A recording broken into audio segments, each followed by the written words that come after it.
Hey there! In this episode of Analytics Academy, I'm going to show you how you can use a tool called Attributor to capture lead source data in Hubspot so that you can properly track where your leads and customers are coming from. Let's jump in!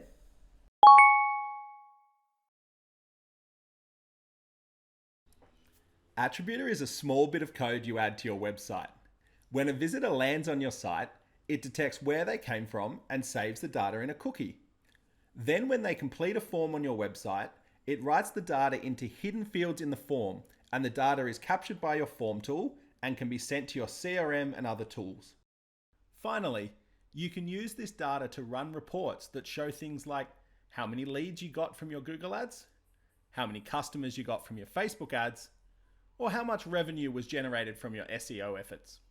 Now that you understand how it works, let's see how easy it is to set up. When you sign up for a free trial, you'll get given a bit of code to add to your website. Depending on what website builder you are using, you should just be able to copy it, go to the settings section, and paste it in. You can also use tools like Google Tag Manager to add it in as well.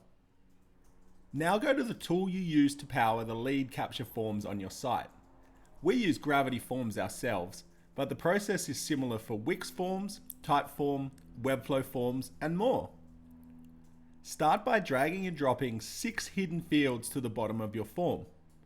Once added, open up each of these form fields and give it a name and a default value. That's it, you're done.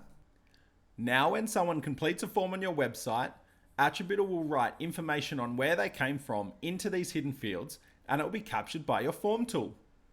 You can then send it into HubSpot, store it in a spreadsheet, see it in your email notifications, whatever else you need.